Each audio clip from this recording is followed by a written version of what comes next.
दोस्तों नमस्कार। बुलडोजर अत्याचार को लेकर के सुप्रीम कोर्ट के 2 जजों की बेंच ने एक बहुत ही महत्वपूर्ण और बहुत ही ऐतिहासिक फैसला सुनाया है। जो 2 जज बेंच में शामिल थे उसमें जस्टिस BR गवई थे और KV विश्वनाथ थे,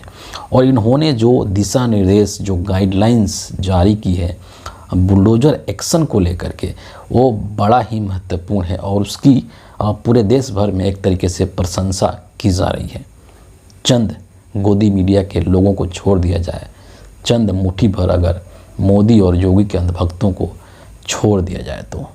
एक जो घर होता है, एक जो मकान होता है जिसमें लोग रहते हैं, वो सिर्फ एक घर नहीं होता है बल्कि उसके साथ लोगों के इमोशंस जुड़े होते हैं। इंसान सालों साल मेहनत करता है, ज़िंदगी भर कमाई करता है और तब जा कर के एक घर के रूप में अपने सपनों को साकार करता है। उसकी एक बहुत ही प्रबल इच्छा होती है कि एक अच्छा घर बनाया जाए और उसके लिए वो जी जान से मेहनत करता है और उसके ज़िंदगी भर की कमाई को, उसके सपनों को, उसके इमोशंस को चंद सेकंड में बुलडोजर के माध्यम से बिना कुछ सोचे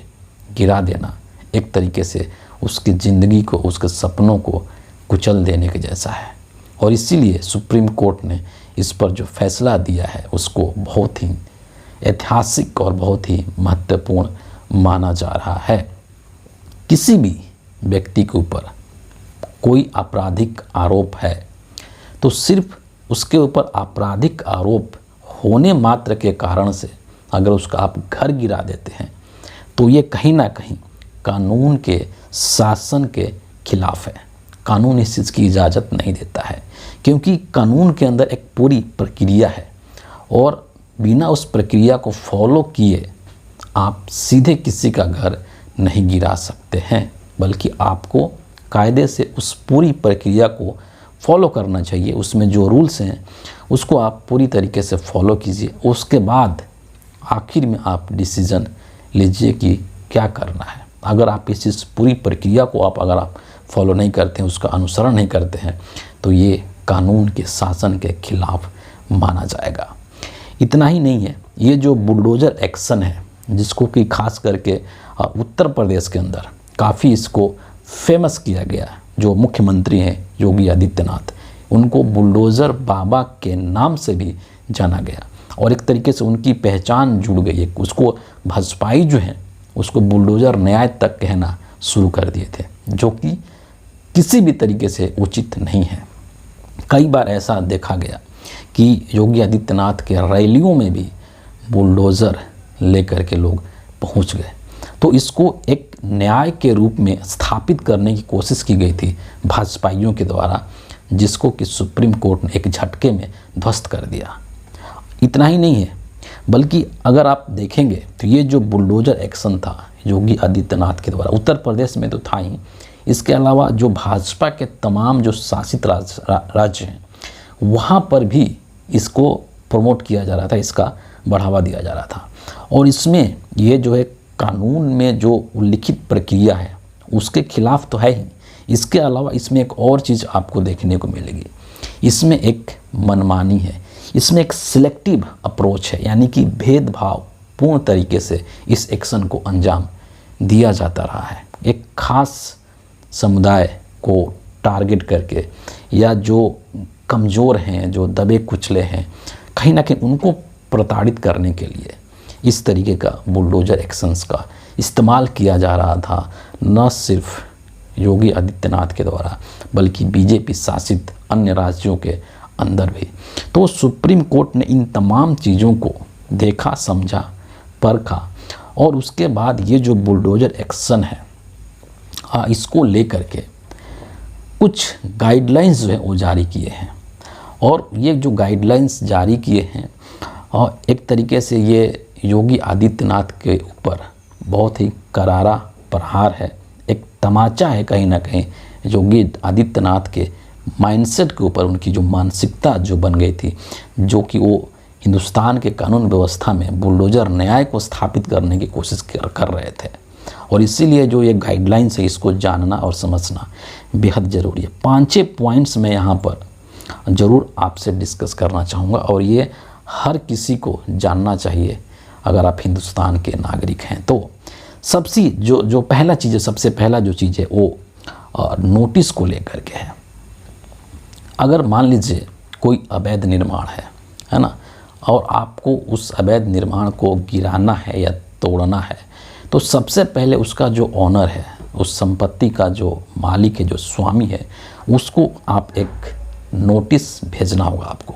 तोड़ने से पहले आपको एक नोटिस भेजना होगा, और नोटिस भी ऐसे नहीं भेजना होगा, बल्कि वो रजिस्टर्ड डाक से भेजा जाना चाहिए।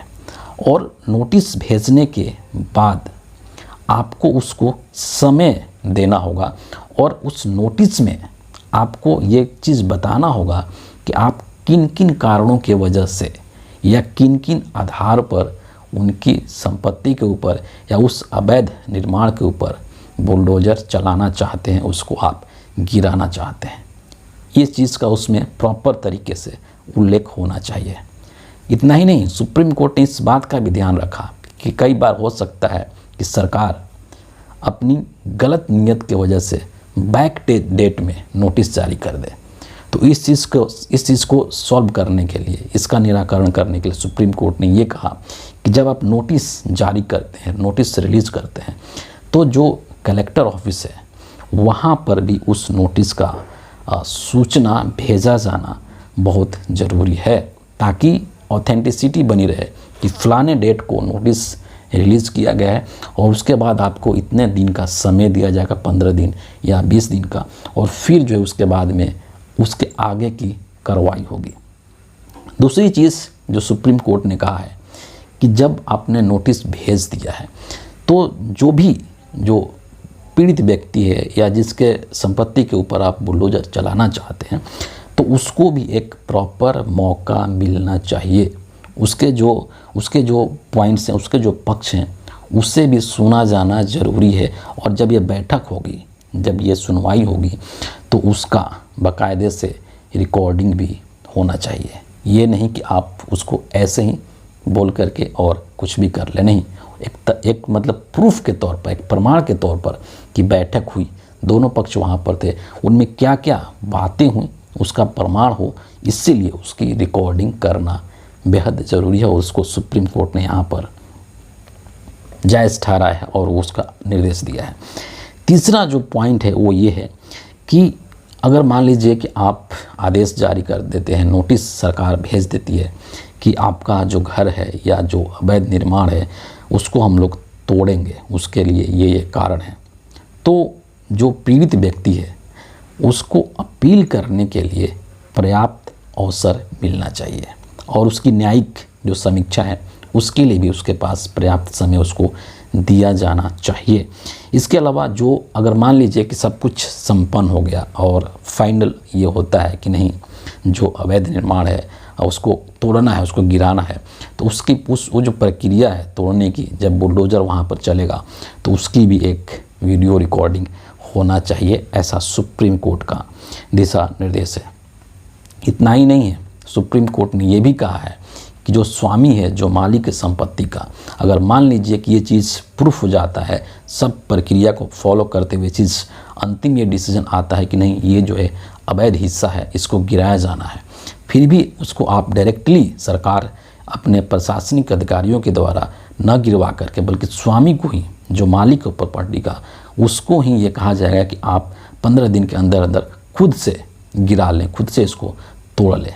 इस चीज़ का भी गाइडलाइन सुप्रीम कोर्ट ने जारी किया है। तो मतलब तमाम एक जो बिंदु हैं, उन सभी चीज़ों को बहुत ही बारीकी से सुप्रीम कोर्ट ने हैंडल किया है और सभी चीज़ों को वहाँ पर गाइडलाइंस के अंदर रखा है। आखिरी जो गाइडलाइन है वो बेहद महत्वपूर्ण है, जिसमें सुप्रीम कोर्ट ने ये आदेश दिया है, ये दिशा निर्देश जारी किया है कि अगर ये जो बुलडोज़र चलाने के लिए जितनी भी गाइडलाइन सुप्रीम कोर्ट ने जारी की है, अगर इसमें से किसी भी एक का उल्लंघन होता है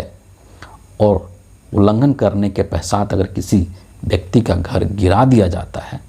तो वैसी स्थिति में जो संबंधित अधिकारी होंगे, जो ऑफिसर्स होंगे, उनको अपने निजी खर्च पर गिराई गई संपत्ति की पुनर्स्थापना करनी होगी। यानी कि अगर अधिकारी फॉलो नहीं करते हैं तमाम जो स्टेप्स हैं, तमाम जो गाइडलाइंस है, और किसी का घर बुलडोज कर देते हैं, तो वैसी स्थिति में उस अधिकारी को अपने जेब से पैसे खर्च कर करके और उस निर्माण को फिर से करवाना होगा। उसकी संपत्ति को, घर को, मकान को, चाहे जो भी निर्माण है उसको दोबारा से उसको बनवा करके देना होगा। तो आप समझ सकते हैं कि ये जो बुलडोजर जो एक्शन है उसके ऊपर सुप्रीम कोर्ट ने कितना तगड़े तरीके से लगाम लगाने का कोशिश किया है, ताकि ये जो बुलडोजर न्याय के नाम पर या बुलडोजर अत्याचार जो हो रहा था देश भर में, तमाम जो भाजपा शासित राज्य हैं वहाँ पर इस पर लगाम लग सके, और जो पीड़ित लोग थे, जो एक खास जो समुदाय के लोग हैं, वर्ग के लोग हैं, उनके साथ जो अत्याचार हो रहा था